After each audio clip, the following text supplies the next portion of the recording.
आपने काफ़ी किस्से कहानियों में प्यार की कहानी सुनी होंगी। अब उन्हीं कहानियों में से या तो प्रेमी अपनी प्रेमिका का कत्ल कर देता है, या फिर प्रेमिका अपने प्रेमी से मिलकर अपने पति का कत्ल कर देती है, या फिर पति से मिलकर अपने प्रेमी का कत्ल कर देती है, या फिर होता है उसमें कत्ल हो चाहे किसी का भी। लेकिन आज जो कहानी सुनाने जा रहा हूँ, ये कहानी है एक लेडीज़ डॉक्टर की और एक उसी के जो वार्ड में पार्षद होता है। लेकिन वो न चाहते हुए भी अब उस पार्षद से उसको प्यार हो जाता है। लेकिन जैसे जैसे उनका प्यार परवान चढ़ता है, उसी हिसाब से शादी से पहले अब जिस तरह से उनके साथ अब घूमना फिरना, अब वो सारी चीज़ें होती हैं जो एक शादी के बाद होनी चाहिए थी। लेकिन उसी दौरान अब कुछ ऐसा मोड़ आता है, अब वो शादी करना चाहते हैं, डेट फिक्स हो जाती है। उसके बाद अब कोर्ट में उनके डॉक्यूमेंट्स तैयार हो जाते हैं, लेकिन रहता है खाली साइन करना। उससे पहले अब जैसे ही वक्त आता है, आखिर क्या मजबूरी रही, अब वो लेडी डॉक्टर अब उसी प्रेमी की अब प्राइवेट पार्ट की सर्जरी कर देती है। लेकिन ये कहानी अब जो भी सुनता है अब वो यही कह रहा है, आखिर ऐसे कोई कैसे कर सकता है। तो आज की ये कहानी। तो नमस्कार, आदाब, सत श्री अकाल। मैं रवि शर्मा हाजिर हूँ एक और क्राइम की कहानी को लेकर। लेकिन आज की क्राइम की कहानी बिहार प्रदेश का एक शहर है छपरा, और इसी छपरा की रहने वाली एक लेडीज डॉक्टर होती है। अब वो लेडीज डॉक्टर अब एक क्लिनिक चलाती थी जिसका नाम होता है अभिलाषा। अभिलाषा अपना एक क्लिनिक चलाने का काम करती थी अब उसी छपरा में। अब उसी छपरा की ही वो रहने वाली होती है। लेकिन उसी छपरा में ही एक शख्स रहता था जिसका नाम होता है अवैध प्रकाश। अवैध प्रकाश अब वो उसी वार्ड का पार्षद होता है। लेकिन पार्षद अब उसी वार्ड का होता है, उसी लिहाज से अब उस डॉक्टर से जब भी उसकी तबीयत खराब होती या फिर और भी कोई काम होता तो उससे मिलना जुलना रहता था।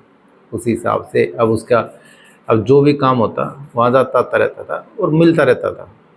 लेकिन जैसे जैसे वक्त बीत रहा था उसी हिसाब से उनकी मुलाकात होती रहती है। एक दिन अवैध प्रकाश अब उस लेडीज डॉक्टर से अभिलाषा से अपने प्यार का इजहार कर देता है। अब वो उससे कहता है कि मैं तुमसे प्यार करता हूँ। उसके बाद अब वो उसको अब इग्नोर कर देती है। अब वो सोचती शायद ऐसे ही, अब उसको ठीक नहीं लगता ये सब चीज़, अब उसको इग्नोर करके आगे बढ़ती है। लेकिन जैसे जैसे वक्त बढ़ा, अब कुछ दिन बीतते, महीने बीतते, उसके बाद फिर से वो उससे कहता है कि मैं तुमसे प्यार करता हूँ, शादी करना चाहता हूँ। अब वो फिर भी उसको भाव नहीं देती। अब फिर से कुछ वक्त और बीतता है। ऐसे करते करते वो कहता रहता है, लेकिन एक दिन अब वो उससे हाँ कर देती है और वो भी उससे प्यार कर बैठती है। अब वो ऐसे कहता था कि जैसे ही उसकी शादी के लिए बोलता था। अब उसकी बातों में अब डॉक्टर अभिलाषा को सच्चाई दिखाई देती थी। उसके बाद अब जैसे ही हाँ करता है, अब उनका मिलना जुलना और जैसे ही फ़ोनों पे बात होती थी और फ़ोन पे व्हाट्सएप पे चैट होती थी, वीडियो कॉल तक बात जाती है। उसके बाद अब घूमना फिरना, उठना बैठना, अब ये सारा शुरू हो जाता है। उसके बाद अब जैसे छुट्टियाँ होती है तो शहर से बाहर घूमने के लिए जाते हैं। उसके बाद अब शॉपिंग करने जाते हैं। लेकिन अब उनके बीच शारीरिक संबंध बनते हैं, ये सब चलता रहता है। उसके बाद अब जैसे जैसे वक्त बीत रहा था उसी हिसाब से अब वो एक रिलेशन में रहते हैं, अब पति पत्नी की तरह रहते हैं। उसके बाद अब डॉक्टर अभिलाषा अब उससे जैसे शादी करने के लिए कहती है।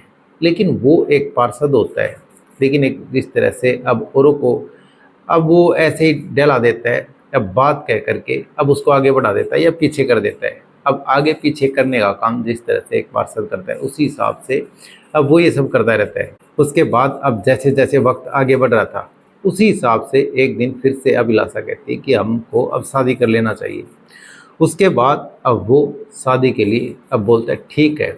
अब वो कुछ टाइम मांगता है। उसके बाद अब अभिलाषा उसको टाइम दे देती है। लेकिन वो टाइम अब जैसे ही आता है अब फिर से उससे पूछती है तुमने ये टाइम दिया था, अब शादी कब कर रहे हो।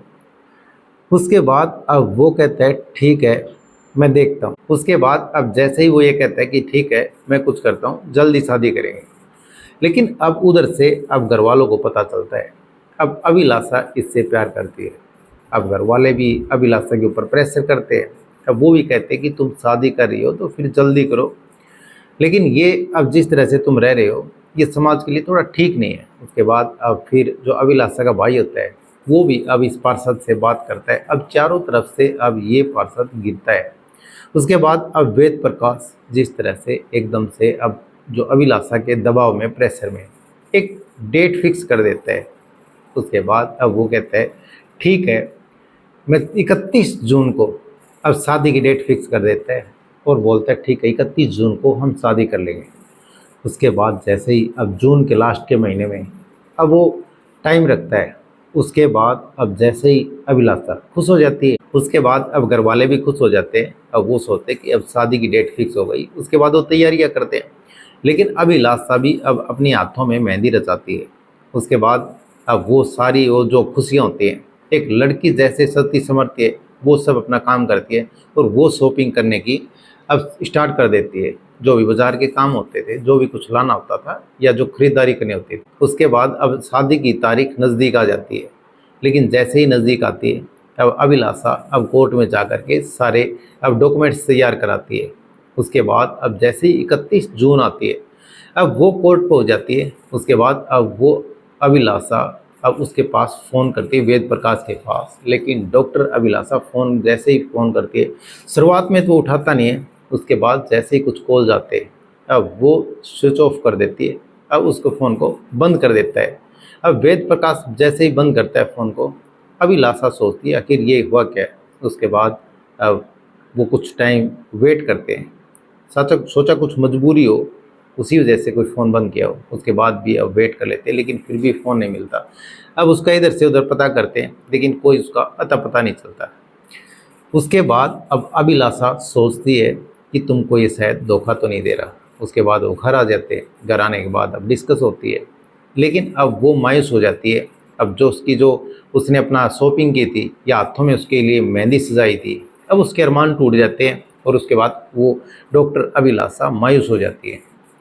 उसके बाद मायूस होने के बाद अपने घर पे रहती है और फिर जैसे ही कुछ 3 से 4 दिन बीतते हैं, अब फिर से अब वो जो पार्षद होता है अब वेद प्रकाश अब अभिलाषा के घर पे आता है। और फिर उसके बाद जैसे ही घर पे आने के बाद अब डॉक्टर अभिलाषा उसके लिए अब जूस लेके आती है और जूस लेके आने के बाद उसको जैसे ही जूस देती है, अब वेद प्रकाश जूस को पी लेता है। उसके बाद वो कहती है मैं नहा के आ रही हूँ। उसके बाद जैसे ही बाथरूम में जाती है डॉक्टर अभिलाषा, अब वहाँ से उसको अब बाथरूम में बुलाती है इशारे से। उसके बाद वेद प्रकाश वहाँ से उठता है, लेकिन उसको कुछ नशा सा हो जाता है। अब उसको लगता है शायद मेरा सिर चकरा रहा है। उसके बाद अब वो बाथरूम तक जाता है, लेकिन वहाँ तक वो बेहोशी की हालत में हो जाता है। उसके बाद डॉक्टर अभिलाषा अब एक छुरा लेके आती है, अब एक चाकू लेके आती है। लेकिन जैसे ही चाकू लेके आती है तो उसको थोड़ा सा होश आता है। तभी उसके प्राइवेट पार्ट पे अब वो एक तरह से सर्जिकल स्ट्राइक कर देती है। अब वो उसको काट देती है और उसके बाद अब वहाँ पे बाथरूम में फ्लश में अब उसको भवा देती है और फ्लश कर देती है। लेकिन जैसे ही फ्लश करती है अब वहाँ पे अब जो वेद प्रकाश होता है वो लहूलुहान हो जाता है। अब उसी दौरान डॉक्टर अभिलाषा अब खुद ही पुलिस को फ़ोन करती है। लेकिन जैसे ही वहाँ पे पुलिस पहुँचती है और पुलिस को वो सारी बात बताती है कि यहाँ पे ऐसे ऐसे वेद प्रकाश ऐसी हालत में है। उसके बाद पुलिस देखती है, पुलिस के पैरों तले ज़मीन खिसक जाती है। अब वहाँ पे एम्बुलेंस आती है और उसको उठा करके अब मेडिकल लेके जाते हैं। लेकिन जैसे ही पटना के मेडिकल में उसको रेफर कर देते हैं और वहाँ पे उसको उपचार चल रहा है। लेकिन वो तो खतरे से बाहर होता है। अब वो ये सोचता है कि जिस तरह से मैंने जिससे प्यार किया डॉक्टर अभिलाषा से, उसको प्यार पूरी ज़िंदगी अब याद रहेगा। उसके बाद अब फिर डॉक्टर अभिलाषा को पुलिस वहाँ से थाने लेके जाती है। अब थाने में उससे पूछती है आखिर तुमने ये सब क्यों किया, कानून हाथ में क्यों लिया। चाहती तो कुछ कंप्लेंट कर सकती थी, लेकिन वो कहती है कि मेरे से इसने प्यार में धोखा दिया। लगभग 2 साल से अब मेरे से प्यार कर रहा है। अब 2024 है, लगभग 2022 से अब ये इसके साथ अब प्यार कर रहा है। लेकिन ये शुरुआत में ही कहता था कि मैं तुमसे शादी करना चाहता हूँ, ये करना चाहता हूँ, वो करना चाहता हूँ। उसके बाद मैं इसको इग्नोर करती थी, मैं इसको भाव नहीं देती थी, मैं चाहती नहीं थी। उसके बाद भी अब ये जिस तरह से अब इसने ऐसी बातें कही, उसके बाद मैं अब इसके से प्यार कर बैठती हूँ और फिर इससे शादी करना चाहती थी। लेकिन अब उसने शादी से पहले उसके साथ शारीरिक संबंध बनाए और फिर घूमने फिरने के लिए अब जैसे ही शहर से बाहर भी घूमने जाते थे, शॉपिंग करते थे। उसके बाद अब बात यही नहीं रुकती।